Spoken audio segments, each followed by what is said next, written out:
Hey, Georgie, do you want a balloon? They all float, Georgie, and when you're down here with me, you'll float too. Also, I want you to like and subscribe to this podcast on YouTube. Hey, Georgie. Hey, get the fuck out of here. My name is Frank Mastromoreau, and I freaking love comics. Yo, my name is Donnie Cates, and I know the brand is I freaking love comics, but I fucking love comics. I'm Marjorie Liu, and I freaking love comics. Hello, I'm Chris Claremont, and I freaking love freaking comics. You got a problem with that? I'm Todd Bernardi, creator of Kukui Project and Disco Thunder Groove Bone, and I freaking love comics. Comics, movies, TV, video games, anime, your powers combined. I freaking love comics. Live with Judah and Rebirth.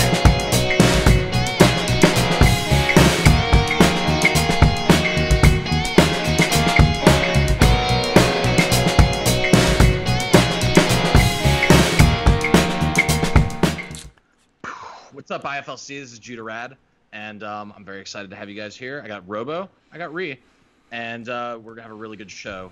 We just got done talking to Arlen Schumer yesterday. We did a really, really fun episode. We talked about the history of comics.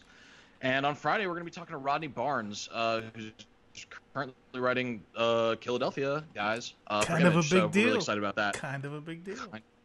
Kind of a big deal. Don't want to miss it. So check this shit out. Today we're going to talk about Aquaman Rebirth. And basically anything and everything Aquaman. And we're also going to dip our toes into 5G. So I'm pretty excited to get into that. Oh, yeah. So check this out. Yeah. So Aquaman, if I say Aquaman, I'll do 10 push-ups for every Aquaman I do after this thing. Case of beer. Yeah. Case of beer. Yeah. So Aquaman, wow. So from the Justice League cartoons back in the day to everything we've seen since, I would say that Aquaman has been inarguably, I was going to say arguably, but inarguably the least respected Justice League member of all time. I would even go so far as to say maybe even Plastic Man has more respect than... Cell dressed Kanye up as him, so you can't really get much lower than that. There's like a stand-up comedian that's like, oh, Aquaman, what does he do? He talks to fish. Am I right? You know? He's a trope. He's a trope in the comics. He's a trope in the real world. So, so what we have is we see this from the beginning. You have the Golden Age where he's the mother, his mother is Atlantean and his father's Lighthouse. New 52. Well, the Bronze Age comes around and tries to like kind of reboot him a little bit. Makes him the son of the king and the queen and all that deal. And we see his friend Topo, which by the way was rebooted in New 52 as this gigantic, super awesome New 52. Haven't seen him in Rebirth yet. I hope he comes back, so we want some Topo. But today, we're going to talk about specifically what Aquaman has been doing through Rebirth, and what do we like about it, what we don't like about that, and then we're going to segue into it. So here's the deal.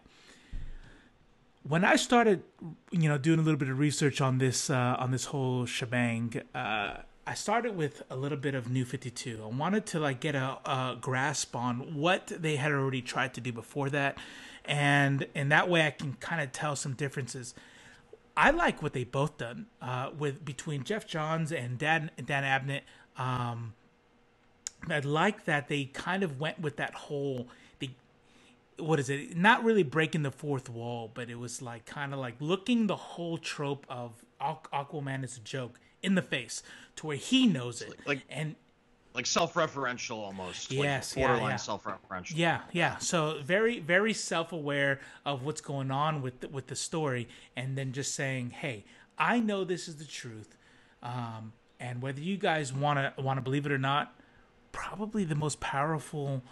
Character on the Justice League, yeah, guaranteed. I mean, if you think about it, so, it straight up opens with the world is 75% of the globe, water, and then there's one individual that claims to have reign over it Domain, all. yeah. Domain over it Yeah. all. So it's pretty dope.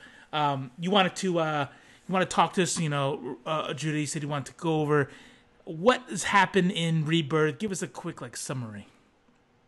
So I'm gonna straight up say it. I freaking love Aquaman Rebirth so far. So awesome. So awesome. Good. Yeah. Yeah.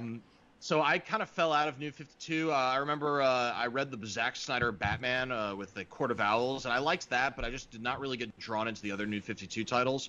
I've been really pleasantly surprised by the Rebirth titles, and I would say Aquaman is one of the best I've read so far. This one is...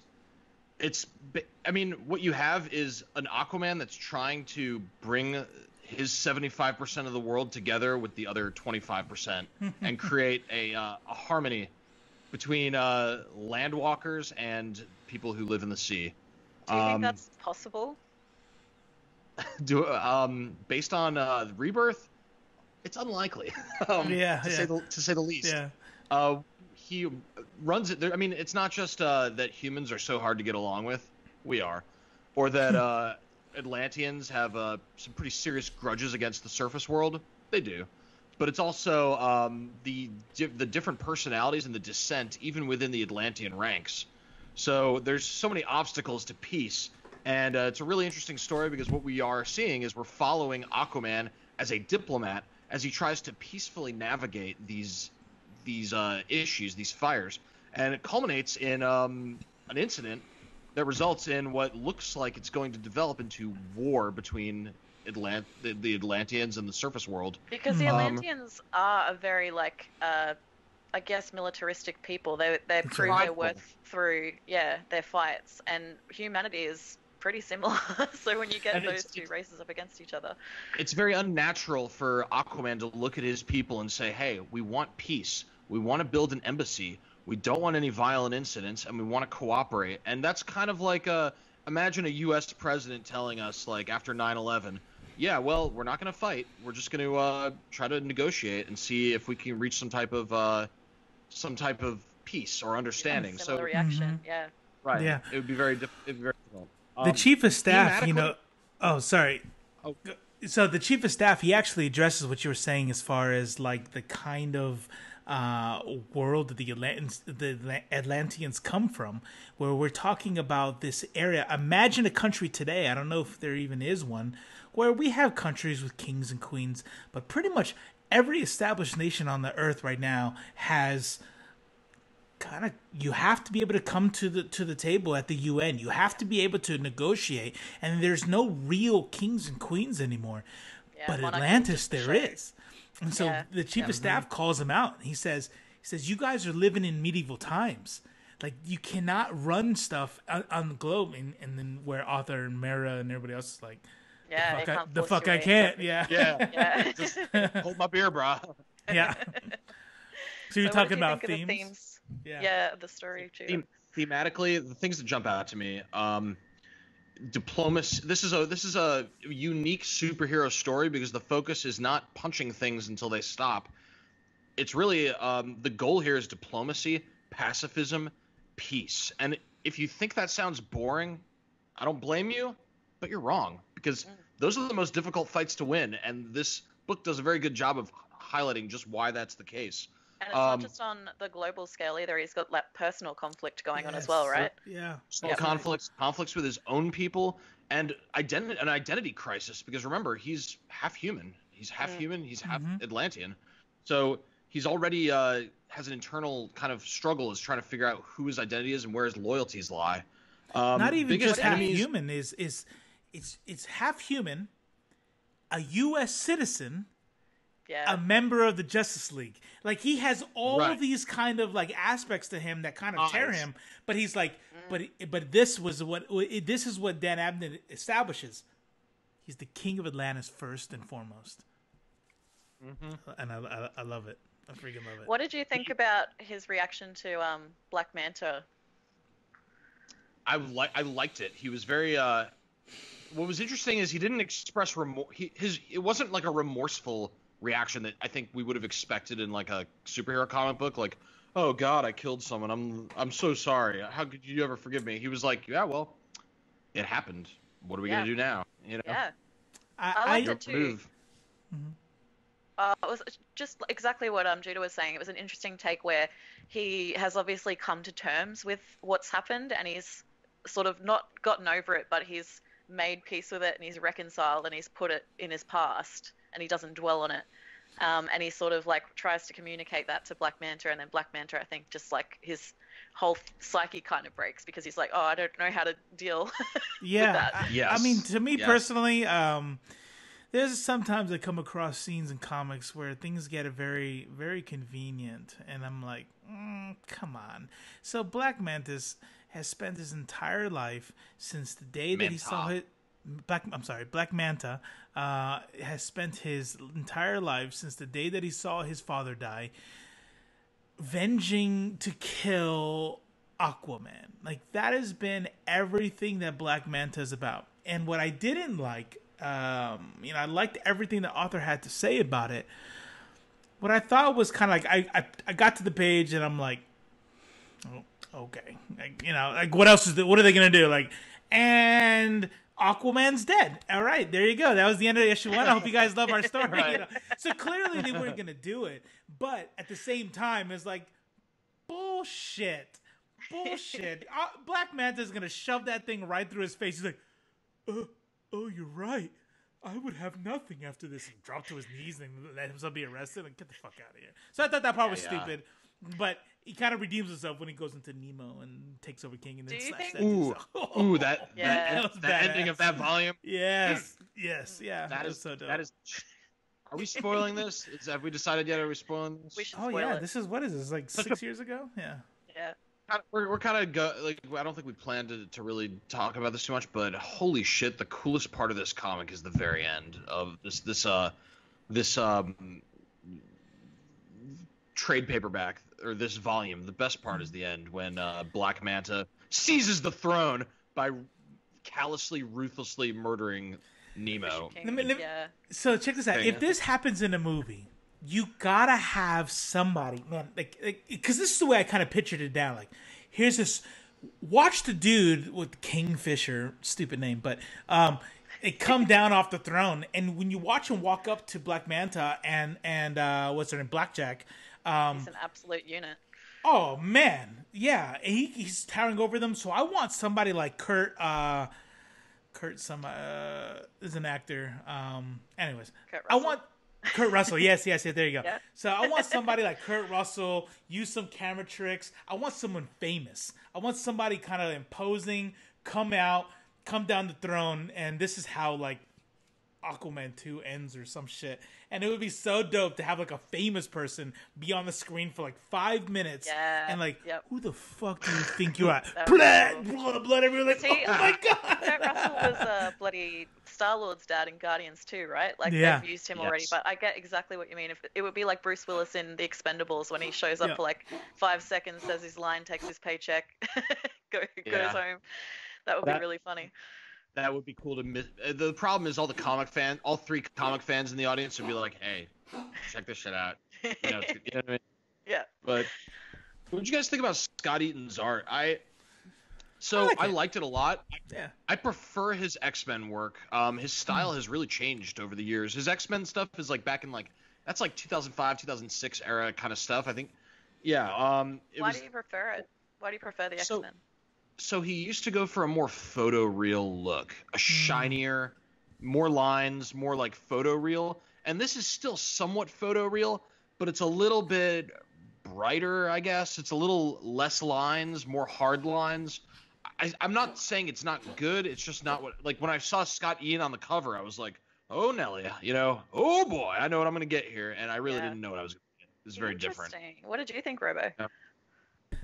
I liked it. I think that every now and then I come across different artists that kind of like, I like them for different reasons. And if I were to go to an artist, right, let's say not a comic book artist, if I went to a tattoo artist and I told somebody, hey, I want this tattoo in the style of a comic book. I want you to draw this guy. Can you draw like a comic book character for me? They would draw something like Scott Eaton. they would draw me a comic book character. We wouldn't see Esad Ribic. We wouldn't see Alex Ross. We would see something like... So, as I'm reading this, it's very comic booky, like you're saying, like not photorealistic. But I enjoyed it. It still was awesome. Like that scene where he goes, "I am king," and he does this weird twist that he's like literally looking 180 degrees. Maybe the anatomy could have been done a little bit better, but still a badass scene. And that punch, and watching Superman go back, and it's like, "I am king." Like that was great. It was a great splash. That's exactly. It's funny you bring that up because when I'm thinking about this art, to talk about this art, that's the frame that's in my mind. Superman is like. Yeah. And you look just like Superman right there, by the way. It was kind of weird. Just like I thought you put the picture up, and I was like, what? People are always telling me that I look just like Superman after getting his ass kicked. So. Now more than ever. I really enjoyed it too. It was great. It was like, I loved the thing about Aquaman, right, is it's always going to be silly. Like, no matter what, if you have people riding on massive crocodiles and sharks and they've got like armor plates and shit, it's going to be weird. So I think they did justice to, sorry for the pun, the art by making it a little bit more cartoony and colorful, because Aquaman is super weird. That's just my opinion. But what did you guys think of? You're one of those prejudiced Americans that keep pigeonholing Aquaman. He's not filthy funny. Surface dweller. You air breather. He's a serious character, damn it. Hey guys, I'm Aquaman, and I deserve to be taken seriously. I actually think they did, in this volume in particular, they did a really good job of like balancing the silliness with the seriousness of it. I don't know if you guys agree, but like when the deluge appears in the beginning, so the comic starts with him having to fight a sector of his own people to keep the drylanders safe, which is interesting. So people that don't know, the Deluge is a terror cell. It's comprised of Ninth Trade Atlantean citizenry. They've existed long before Arthur was ever crowned king. And the ninth house of Atlantis is socially and literally the lowest sector of the city-state, which is what they say. So they're bigoted and traditionalist by nature. They're anti-surface world anarchists. They despise land-dwelling civilization with a venomous passion. And they say in the book, I found this fascinating, a sect made up of Hadalin, considered the caretakers of Atlantis. Hadalin is an Atlantean word for the organisms that dwell in the midnight zone or the deep sea floor, surviving on the organic matter falling from the productive zones. But it's a good thing. Which is not an insult. It's a good thing, yeah. So they toil eternally to keep the seas clean.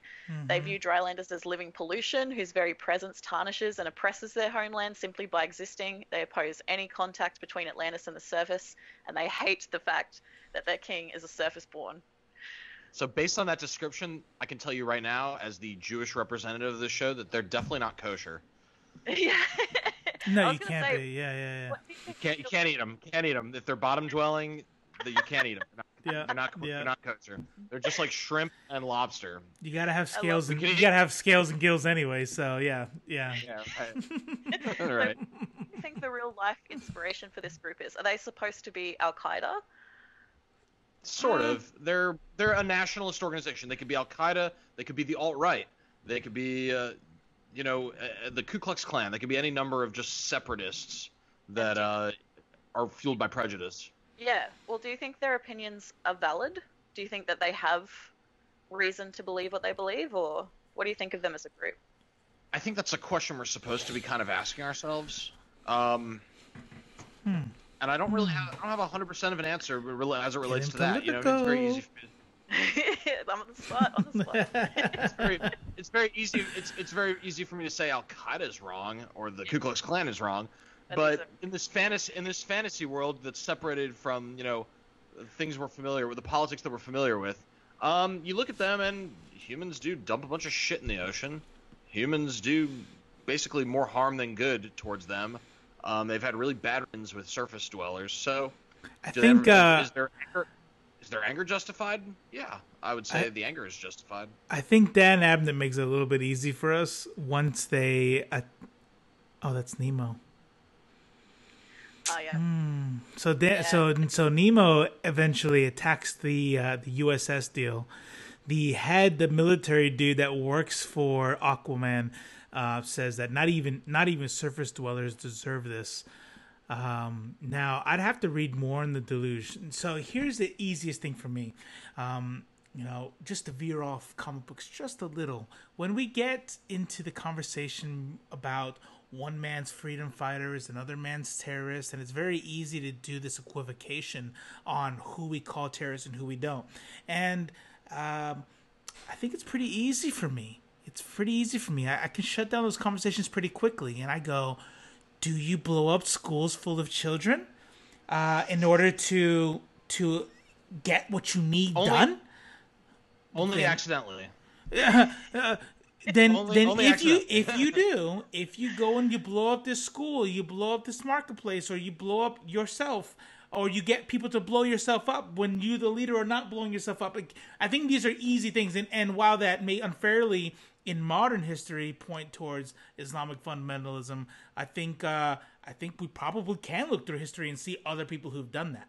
Now, when we look at well, I won't go further than that. Well, I think when we look at the deluge, if they're not killing innocent people and they're not killing civilians to get their way done, then yeah, I would say that the deluge probably are warranted in living in the deep, saying cut this off, and the king being half of them puts us at we are now at a detriment because he's a vulnerability towards that and anything to do with them. Now, if we're talking about, I think there's arguments for isolationism. There's not arguments for terrorism, and terrorism is a defined term. Yeah, it's interesting. Sorry, go ahead. I was just gonna say, No, you. No, you hang up. On the facts, it's a well-constructed case for the ends not necessarily justifying the means. Yes. Yep, absolutely. Yeah. And I think, so this is slightly off topic as well, but, anyone can look it up after this show. I listened to a hack program on the radio yesterday about a guy over here who is Muslim and was falsely imprisoned for a terrorist charge because someone put some notes in his notebook and handed it into the police, and he was in solitary confinement for 4 weeks for something that he didn't even do. Yeah, this innocent 25-year-old man. So look that up. It's in Australia. So it's just kind of mind-boggling that racial prejudice still happens, even in today's world, 2020. So, I think that they talk to those points in this story as well. Yes, there's a lot of people that are scared of Atlanteans because of, the terror that they've brought inadvertently by these other terrorist cell organizations. That's not by accident. Three elements. The three elements here are the nationalism, the prejudice, as Ree kind of highlighted, and then the opportunism, which is where you get the Kingfisher and Nemo.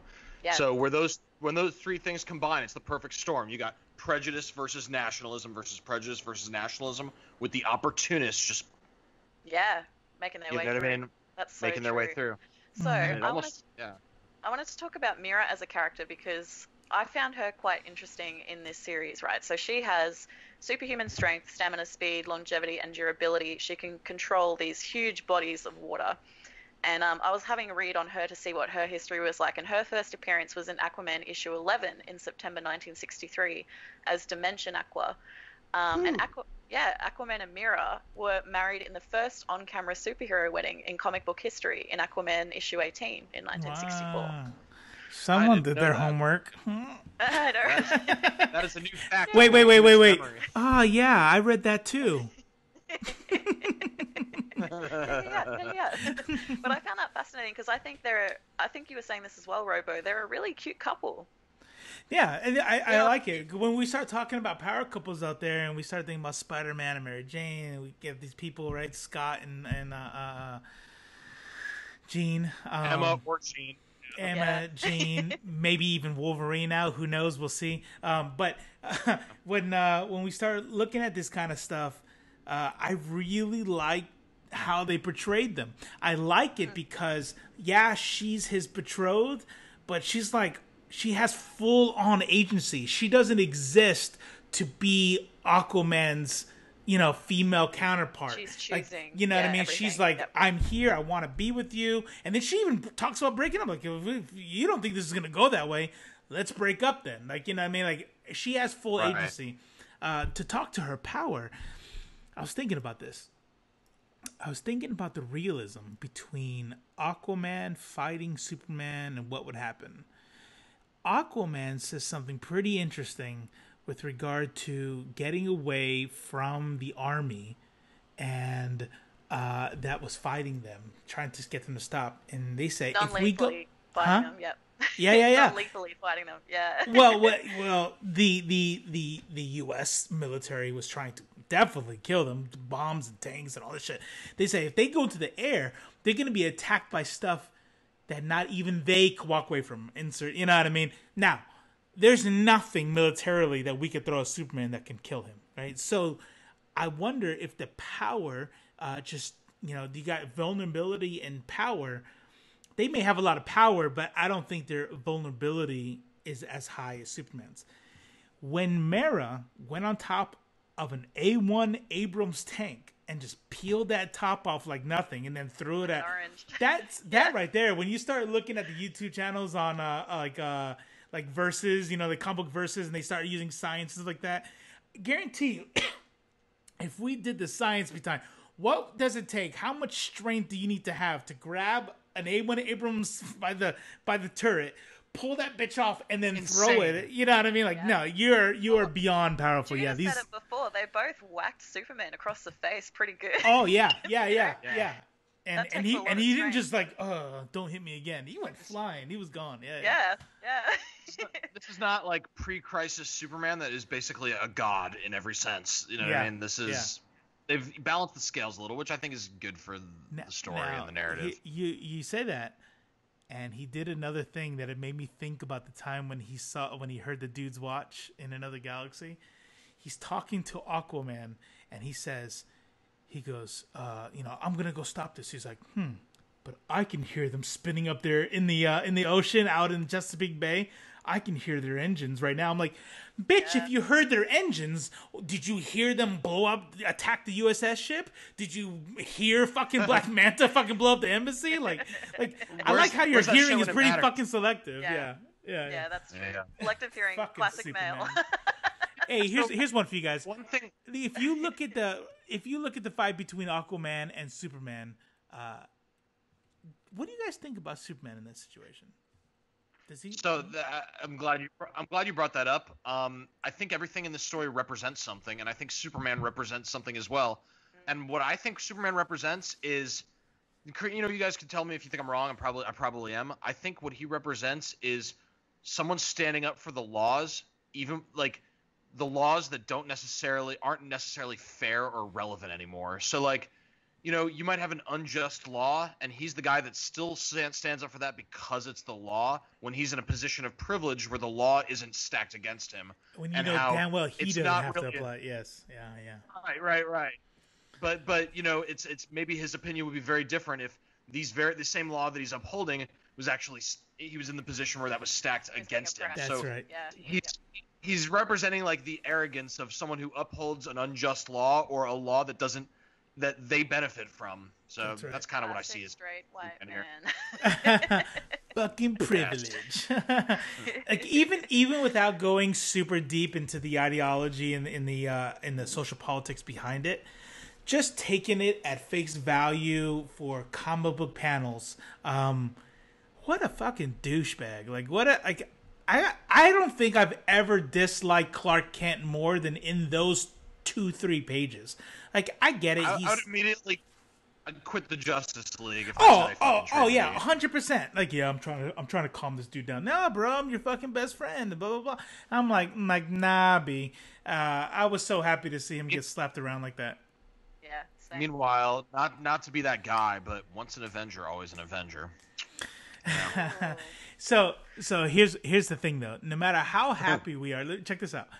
No matter how happy we are that Superman got bitch slapped, no matter what we think about Aquaman and Mera are swimming away, and they're like, all right, we got to fix this. Superman's going to whoop the fuck out of me.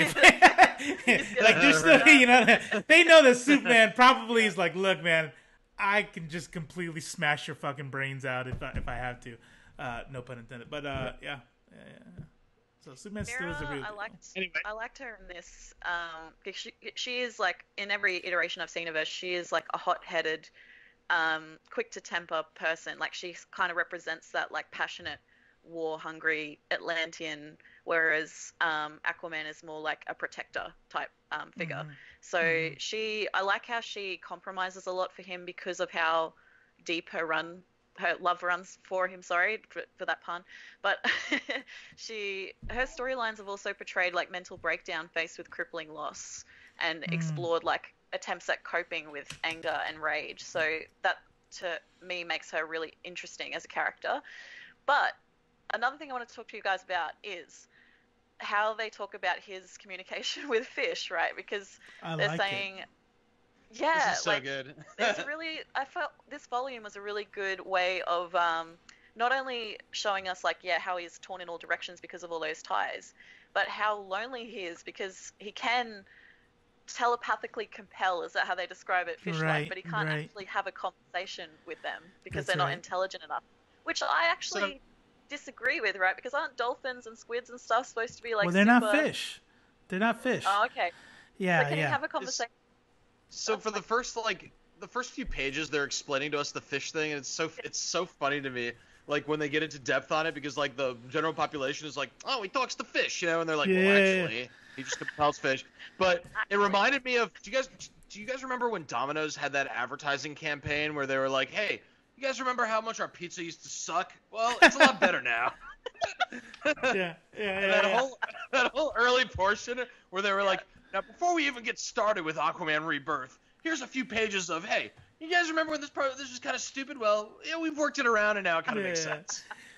So here's what I like. I think it's a product of the fact that as kids, all of us here, when we were kids, if we were like, whoa, whoa, whoa, whoa, whoa, whoa, whoa, got it, boss, let me go fucking do this thing here, right? Like now we're all fucking sitting here 30 plus years old.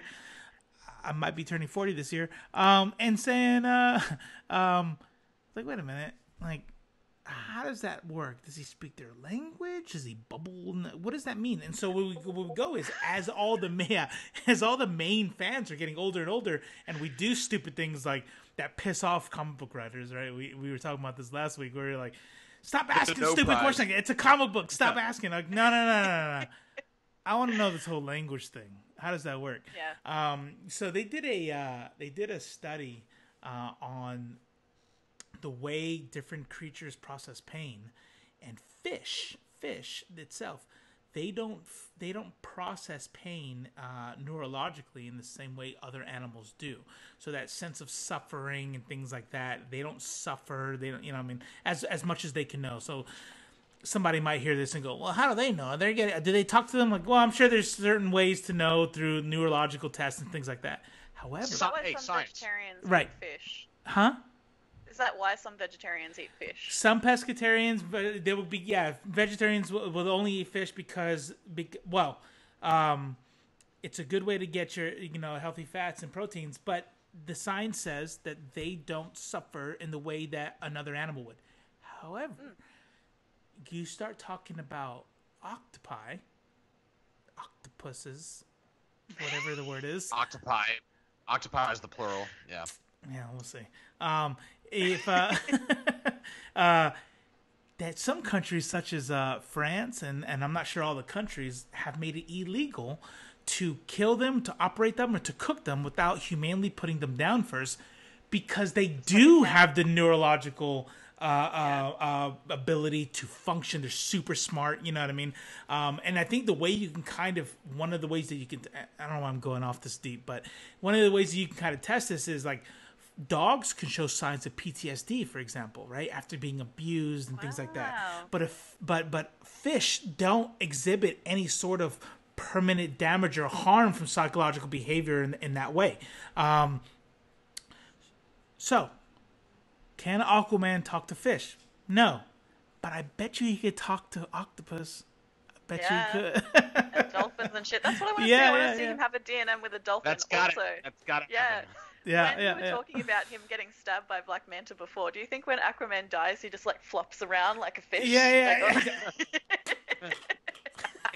Is mermaid That's like the N word for for Atlanteans? Because they kept saying like mermaid as if it was like, hey, don't fucking call us mermaids. Is that like because if you think about it, it would be a mermaid is a human mythological creature that when they saw them, they would call them this name. They're like, what are they calling us up there? So now it becomes almost like a slur. It's like blackface. It's like the blackface for Atlanteans. Sure, yeah. So now I have a question for both of you. If you could talk to any one animal, what would you pick? Dogs. Really? 100% off the Fair bat. enough. I want to talk to my dog. I love my dog. What's she at? Yep. What about what about you, Judah? What do you think? I got to talk to Coco. You know what I mean? I got to know how she Cats. Cats. So we got a dog man and a cat man. Yeah. We would be both miserable and we would be sorely disappointed because as soon as we could understand them, it'd be like, sleep, sleep, food, pee, I gotta poop, food. Yeah. Coco Pet me. would be like, what are you doing? What are you doing? You've been in this room for so long. Why are you in this room? Where are you going? What are you doing? Hey, when am I going to eat? I know I have food, but when are you going to put more food in there? You know, it's just... Why does Coco sound like Cartman? Yeah, he sounds like an angry Jewish uncle. Hey, shouldn't you be in school by now? What are you breaking my balls here? I'm fucking hungry over here. Oh, I love that. See, if birds weren't robots placed by the government, I would pick birds. Not Holy shit. So should we talk about 5G, Judah?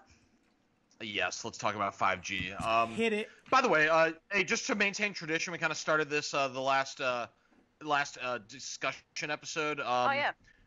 So do you recommend Aquaman Rebirth Volume 1, The Drowning? Yes. I'm gonna go ahead and start off and say that I do recommend it. Robo? I recommend. Read. Yeah, it's fucking great. It's a good read. One of these days we gotta like on purpose like, hey, can you give me a comic book that you fucking hate and I'll just pretend to like it because we just we freaking love comics. So like yes. Yeah. So this book gets 3 soul flares. Nice. Excellent. All right, there you go. They're gonna go bing, soul flare, bing, soul flare. Right. So speaking of Aquaman's Rebirth, what happens next? Mm-hmm. We're going to talk about 5G. And I'm not talking about the 5G that is going to give everyone connectivity and might have caused the coronavirus. But absolutely caused the coronavirus. 100%. Yeah. That is not the official position of IFLC. In your brain. But what I'm talking about, and Coco can attest to this, what we're going to be talking about is the new DC reboot. This is an interesting subject because there's so much unknown, there's so much wild speculation, and nobody really knows what direction DC is going to go in, except maybe DC, maybe not. But anyway, this story kind of starts with the firing of Dan Didio and ends with who knows. I'm going to go a little bit before that, but good. Okay. Oh, a little bit before that. Yeah, so Dan Didio really wanted to recreate the DC universe with new heroes in old roles, or old heroes in new roles, but a new diverse cast of characters. He wanted to recreate it. Jeff Johns is very much a legacy guy, and he wanted to continue these characters. And I think AT&T was also on the same page with Jeff Johns. They wanted to continue DC with legacy characters and maybe start some type of Marvel Ultimate Universe style alternate universe. Oh, you're just going to steal my point? You're just going to steal my point? Oh, just like point? No, I'm just going to get The friction, the disagreements kind of led to what ultimately was Dan Didio saying, well, fuck you, we're going to do what I want to do, and AT&T saying, well, actually, we're the people with all the money, so peace. And he left. Yeah, that's magic money power, which is, I think, the greatest superpower in this business. Yeah. Yeah. Batman and Iron Man have it right. Reed, did you find out in your digging, did you find anything? Yeah, so you probably both heard this, but there are a few things that Bleeding Cool thinks that they know because they managed to they're the only ones that grabbed that screenshot of the timeline that DC put out for 5th generation, which I think is what they've said 5G stands for, but one of those was the Aquaman series is going to get the treatment from, I'm going to butcher this guy's name. He's Filipino. I'm sorry, but Francis Manapul. So Yeah, sounds right. Yeah, so it will be a repurposing of a number of his original plans for the formerly announced, then delayed Aquaman Earth 1 story, which is part of a series of original graphic novels published by DC as a separate continuity.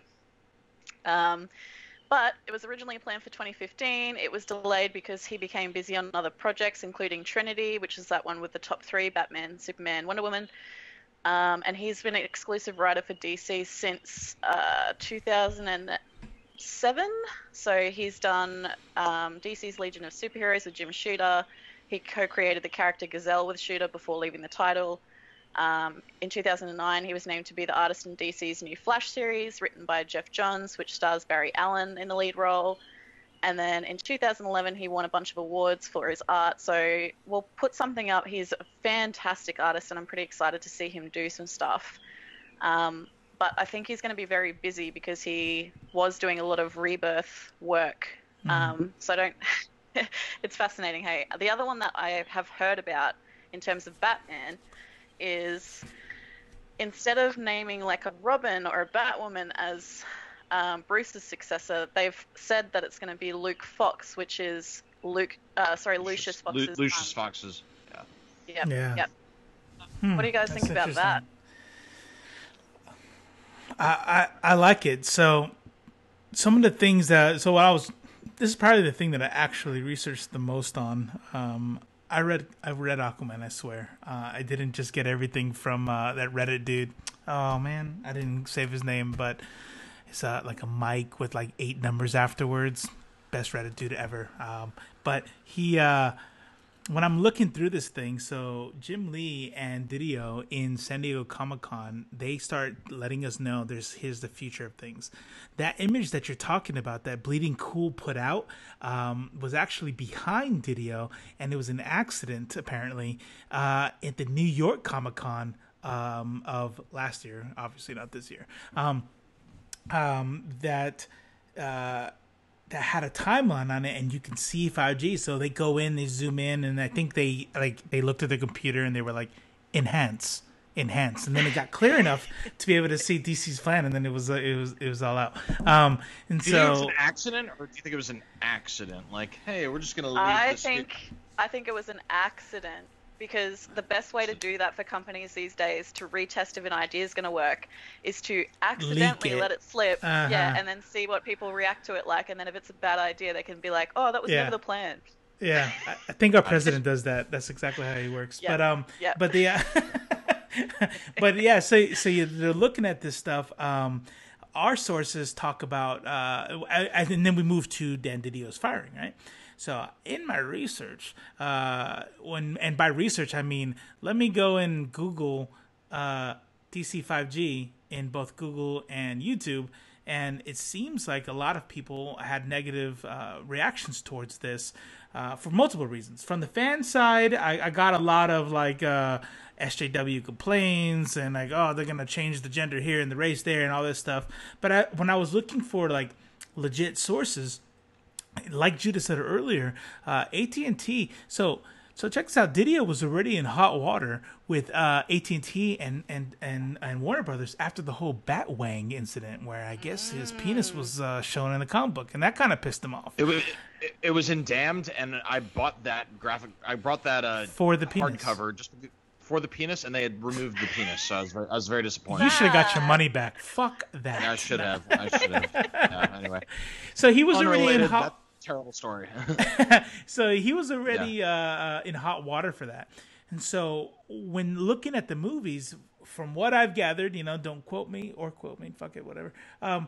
The Didio was like, I don't care about the movie part of it, right? So even when you ask him questions and you start going through some of the Comic-Con interviews with Didio, he'll say pretty, unequivocally that he's not worried about what the movies do. He actually wants publishing to be out in front of the movies and let the movies do whatever the comic books are doing. And so he's very stubborn. And what our sources say there's a comic book journalist that we know where they were like, Didio was fired because he was hard to work with, and some might say an asshole. I don't know. I wasn't there. But what we do know is that Didio was fired. So now what do we do from here? Again, like Judah already said, AT&T Warner Brothers as a meet in the middle kind of compromise was thinking about some sort of alternate universe deal. Is that where they're going to go? Are they going to go alternate universe? Here's what I think. I think if they go alternate universe, it's going to fail. It's going to fall right on its face. That's my guess. But so how do you reconcile that with the wildly successful Ultimate Universe, like where they sort of did the same thing? Well, when you look at the history of Marvel Ultimate, it wasn't wildly successful. They had successful titles, but when it first kicked off and they introduced the Ultimate Spider-Man. Ultimate Spider-Man, that did well, but then other titles didn't. And then they went through like a 4 or 5 year stint of trying to chase down sales where nothing was working. And then okay. That's when they came back with the end publications, and they said, and actually to prove the point, you look at the characters that came from Ultimate, and magically, they were able to pull them into the new thing. It was like, here, and really, if you just look at it, it was like, here, guys, here are the ones that are making this money. The rest of you guys, 616, yeah, that's right.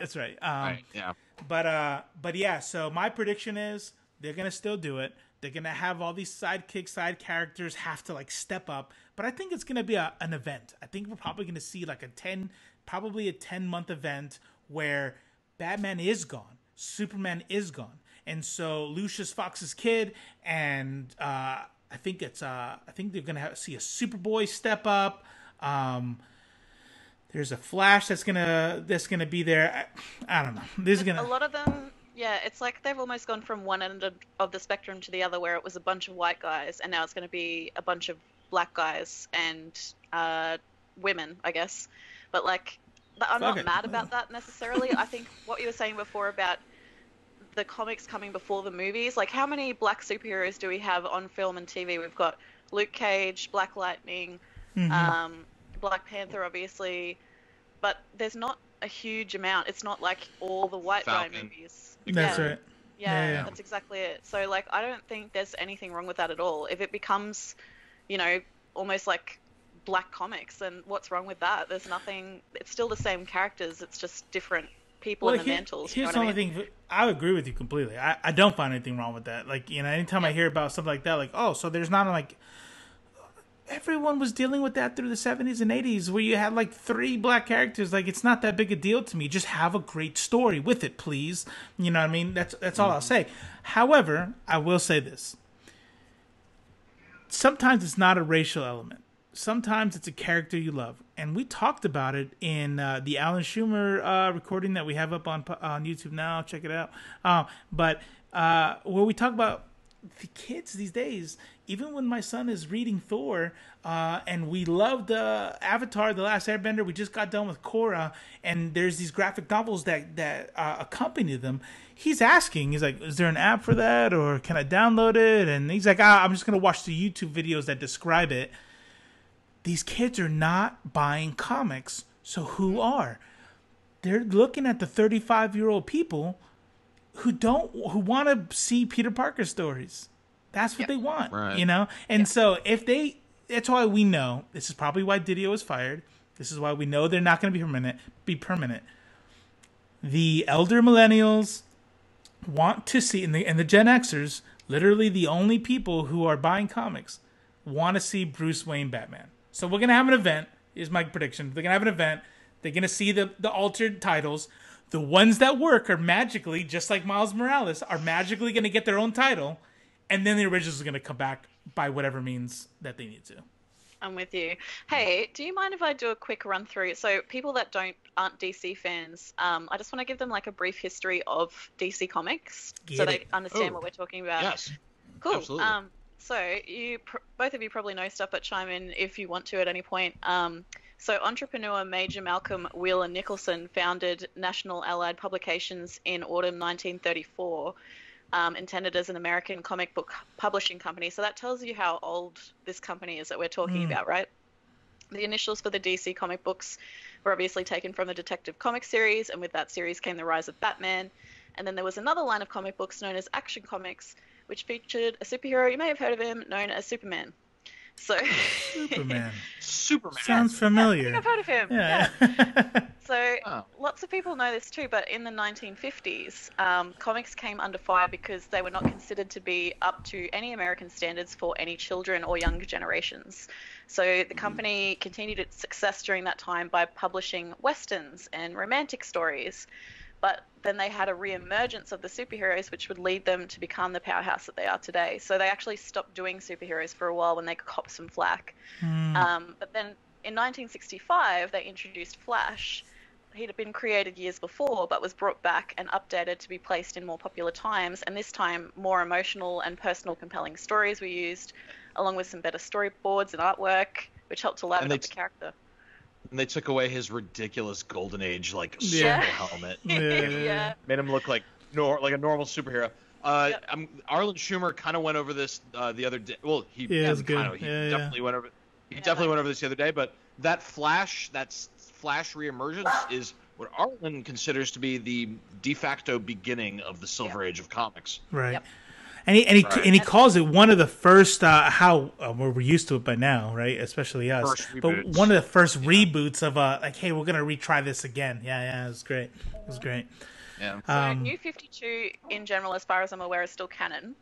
But thanks to the so the new story being explained in Rebirth involves Dr. Manhattan, and so they've adjusted the New 52 timeline to make it so that he's gone, I did some changes and I fucked it up, and now I'm undoing those changes. So it's kind of like DC, again, being like Judah was saying about Aquaman, sort of like self-aware in a sense. Yeah. I'd be so much more into DC if it wasn't for that bullshit, by the way. Yeah. And so they release things like that where they talk about even on Rebirth, if you go back and you start looking at some of the advertisements of Rebirth, they'll say things like this where they'll go, this is not a reboot, it's a retelling, or they'll say something, or we're gonna bring it back to the status quo because New 52.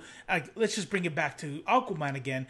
Aquaman was the son of a king and queen of Atlantis, but then he would bring it back out, and it's like, okay, we're gonna go back to the original story of the lighthouse keeper and the Atlantean woman.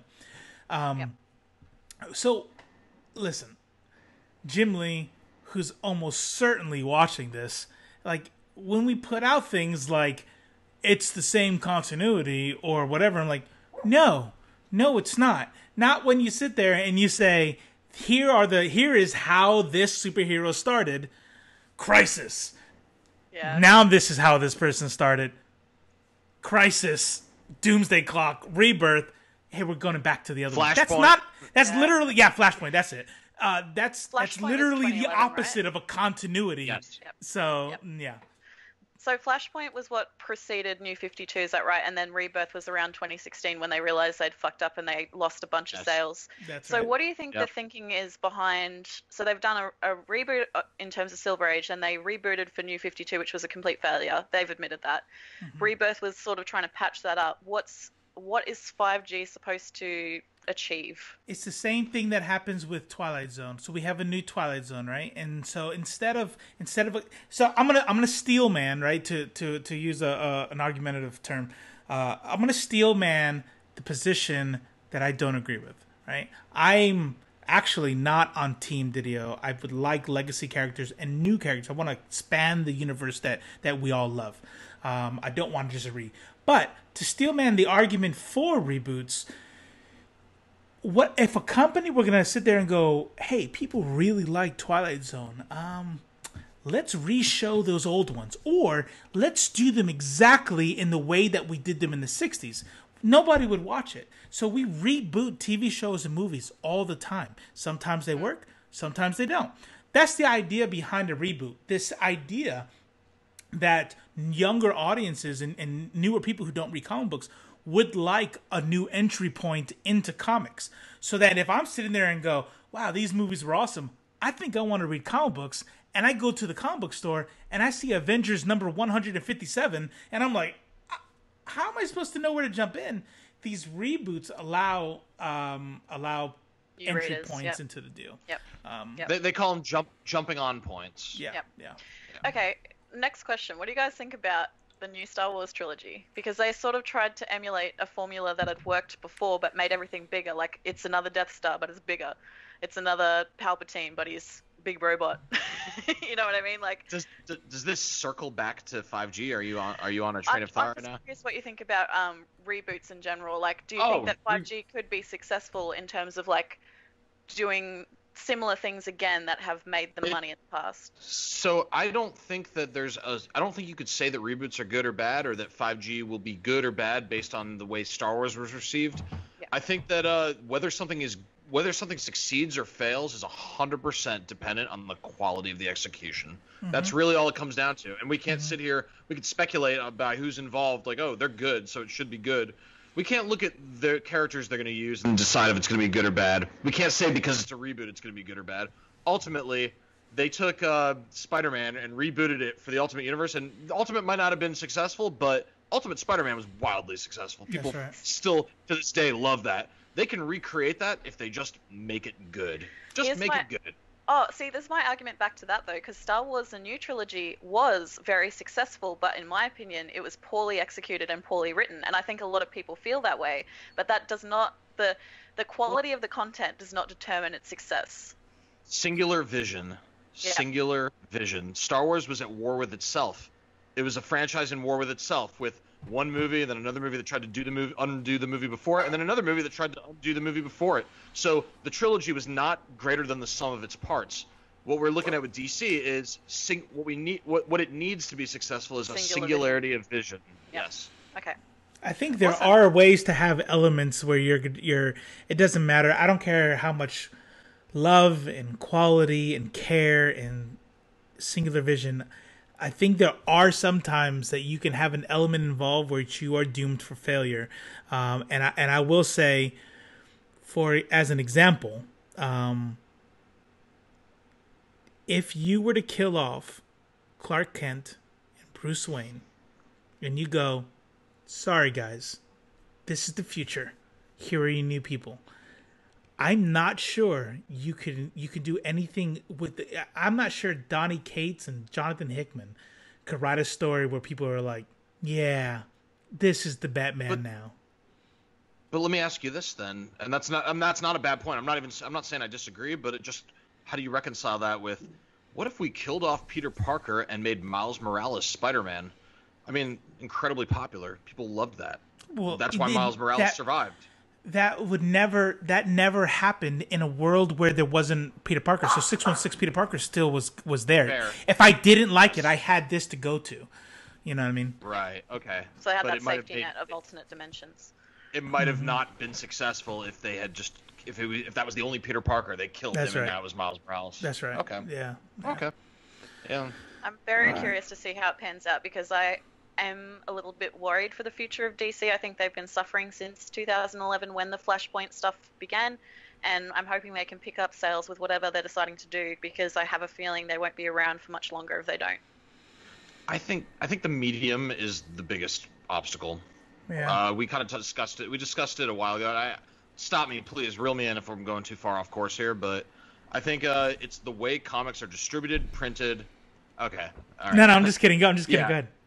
Okay. I think the medium is in trouble, and I think, just focus on telling good stories. All the relaunch and stuff, that I don't think, I've seen some of the data, I've seen some of the sales. None of that is the magic bullet that makes everyone a comic book fan again, that makes every kid want comics. Mm-hmm. It's the fact that a kid needs $30 to buy all the titles he wants every single week. That's it.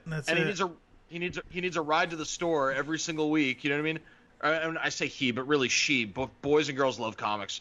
But it's unmanageable for a kid to be a fan of this medium. What's their alternative?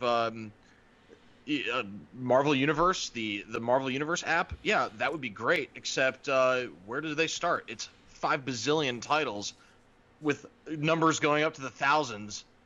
It's with no roadmap, so it's just not.